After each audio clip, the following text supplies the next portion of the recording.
কি বানালাম বলো তো? এটা বানিয়েছি গ্রিন চিকেন। কিভাবে বানিয়েছি চলো দেখাই। কড়ার মধ্যে দিয়ে দিচ্ছি রিফাইন তেল, চাইলে কিন্তু তোমরা সর্ষের তেলও দিতে পারো। এবার একটু এলাচ, লবঙ্গ, দারচিনি অল্প অল্প করে নিয়ে একটুখানি থেতে দিয়ে দিয়েছি, যাতে ফ্লেভারটা তাড়াতাড়ি বেরিয়ে যায়। এবার কড়ার মধ্যে দিয়ে দিয়েছি দুটো মিডিয়াম সাইজের পেঁয়াজ, ছোটো ছোটো করে কুচি করে নিয়েছি।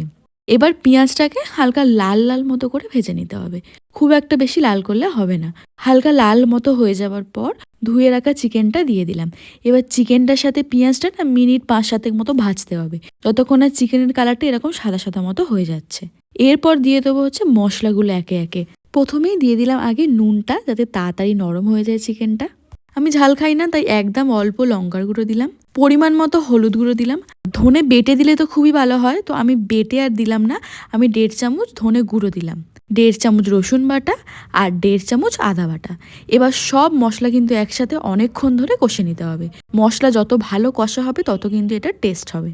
বেশ কিছুক্ষণ ধরে কষিয়ে নেওয়ার পর দেখো তেলও অনেকটা ছেড়ে দিয়েছে। এবার একটু অল্প করেই জল দেবো, মশলাটা আর চিকেনটা সেদ্ধ হওয়ার মতো যতটুকু জল দরকার তার থেকে একটু বেশি। এই যে চিকেনটাও সিদ্ধ হয়ে গেছে, এরপর দিয়ে দেবো কাজু, 7-8খানা কাজু বেটে রেখেছিলাম, আর ধনে পাতা বেশ অনেকটা বেটে রেখেছিলাম, সেটা দিয়ে দিলাম। দিয়ে দেওয়ার পর কিন্তু 2 মিনিট থেকে 3 মিনিট মতো ফুটিয়ে নেবো, একটু লেবুর রসও দিয়ে দিলাম। 2-3 মিনিট ফোটানোর পর দেখো এরকম মশলাটা কষে কালারটা একটু এরকম চেঞ্জ হবে আর তেল আবার ছেড়ে দেবে। এবার আর 1/2 কাপ মতো জল দেবো, জল দিয়ে একটু ফুটিয়ে নিয়ে এরকম গ্রেভি গ্রেভি মতো থাকা অবস্থায় নামিয়ে নেব। একবার বাড়িতে ট্রাই করতে পারেন, রুটি, পরোটা, নান, লুচি সব কিছুর সাথে কিন্তু দারুণ যায়, এটা খুব টেস্টি হয়।